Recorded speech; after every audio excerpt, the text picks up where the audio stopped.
Good morning. How is everybody today? I'm Karen Yankovich, and I am here live with you with some LinkedIn profile tips every day through the rest of the month of December because I want you to show up in a big way as you step into the new year. So, what better way to do that than to really create a great personal brand? Because, in the past, I'd say, I really think you need to have a great LinkedIn profile. But now it's like, it's not optional. It's not optional because, the world we live in is more virtual than it's ever been. That's not changing. Even as we do more things in person, we're really recognizing the value of the virtual work. So your virtual brand has got to be on point if you're going to achieve the kind of goals that I know you have for yourself. So that's why I'm here this month to help you really show up in a big way and spiff up your LinkedIn profile as you move into 2022. And today's tip is actually it's a simple one, but it's a really, really important one. And that is one of the things that I think is important is that you understand that you own your profile, not your company, not your business, not your job. You own your LinkedIn profile. So to talk a little bit about how I think that where I think that it's important is in the email addresses that you have associated with your profile.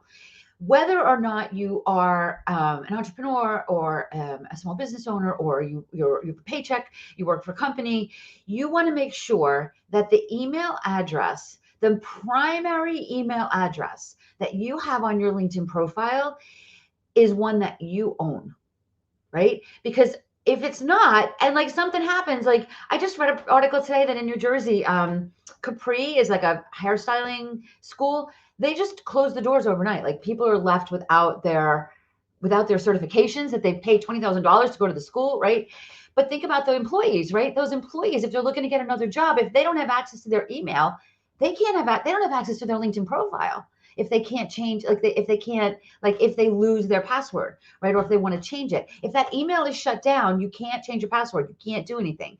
So you need to be sure that you own it. Even if it's your own email, like, Karen at KarenYankovich.com, or Karen at She'sLinkedUp.com, or email addresses that I own, right? But I might decide someday that She's Linked Up. I mean, I can't imagine I'm going to decide this, but I may decide someday that She's Linked Up is just not a brand I want to run anymore. And I shut She's Linked Up down. If I forget that, like, Karen at She'sLinkedUp.com is the email address associated with my LinkedIn profile, I lose access to my LinkedIn profile. And let me tell you something, you can't get it back.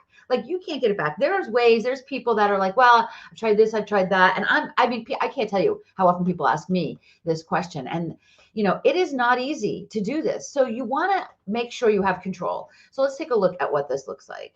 Hang on one second. Let me share my screen with you. Just want to, all right. So here's my LinkedIn profile. And really what you're looking at here you want to look at this information down here and then your contact info, edit contact info. And you want to make sure you own all of this, right? Like the address I have, I don't put my home address on here, right?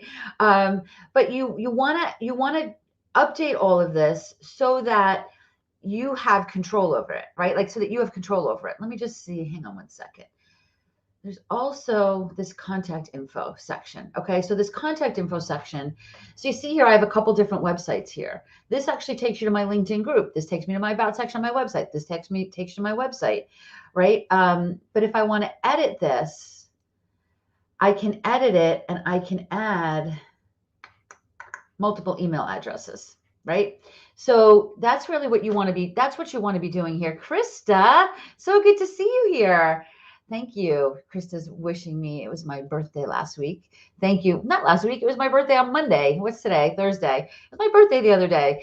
So, if you guys watched the video that I did on Monday, I talked about adding your birthday. So it's in this contact info, right? It's adding your birthday and how valuable that is. I have a couple of appointments on my calendar that came as a result of me just responding to people that wish me happy birthday here on LinkedIn. And then it just started a conversation, right? People I haven't talked to in a while. So I have a few appointments and I still have more to do because, as you know, like you get a lot of birthday wishes, right? Which is lovely and amazing. but use it, right? So part of this is all in your contact info. It all together. You want to just check it. You want to just make sure. Like if you don't want to share your birthday, make sure you're not sharing your birthday. If you don't use that email address, if you want to change the email address, update it. Make sure that what's out there is what you want to be seen, because we forget to look at this section. It's probably been there. Like if you haven't looked at it since you signed up for LinkedIn, right? You might have your personal phone number on there. I remember talking to somebody one time who had their person, and they had a very high profile job, and they had their personal Gmail address on there. I was like, do you know that this is what you have on there? They're like, oh my God. It's like, yeah, yeah. So you definitely want to take a look at this and take some time today to really create contact information. You want to have it there because obviously if people want to contact you, you want to make it easy for them to do that, right? So you want to have the contact info, but you want to make sure it's contact info that you want out there. It's contact info that you are choosing to be using. Put the phone number that you want used. Put the phone number, the email address that you want used. If you have a physical address, put your physical address, right? Put those things on there. Put what's on there that makes sense for you and for your business. Okay. So there's so much more. I've got lots more for you as this month rolls on, lots more LinkedIn profile tips. Check out the link in my featured section. We're doing a webinar tomorrow, a free live webinar. I'm doing a free live webinar tomorrow that I would love to invite you to join us at. We're going to really talk about, you've got these free videos to kind of spiff up your LinkedIn profile as you go through the rest of this month. But I also want you to understand a little bit about the strategy and the mindset shifts and the energetic shifts that I think you need to make to show up as you're moving through the rest of this year, because there's still a lot of options, a lot of work that can be done this year, and as you move into 2022. So I hope this was really valuable. If you want to learn more, go to the link on the featured section and join the webinar that's happening this week or tomorrow. If you're watching this on the replay and it's no longer, the webinar is going to be December 10th. If it's after December 10th, you can check out our replay and our masterclass there. The latest masterclass replay is always at that link. So you can always check that out. It's on demand, and which I love, but I also love hanging with you live. So come join me live on Friday, tomorrow. I think it's 10:30 a.m. Eastern. And we're going to, have some fun together. All right. I'll see you tomorrow. Have a good day.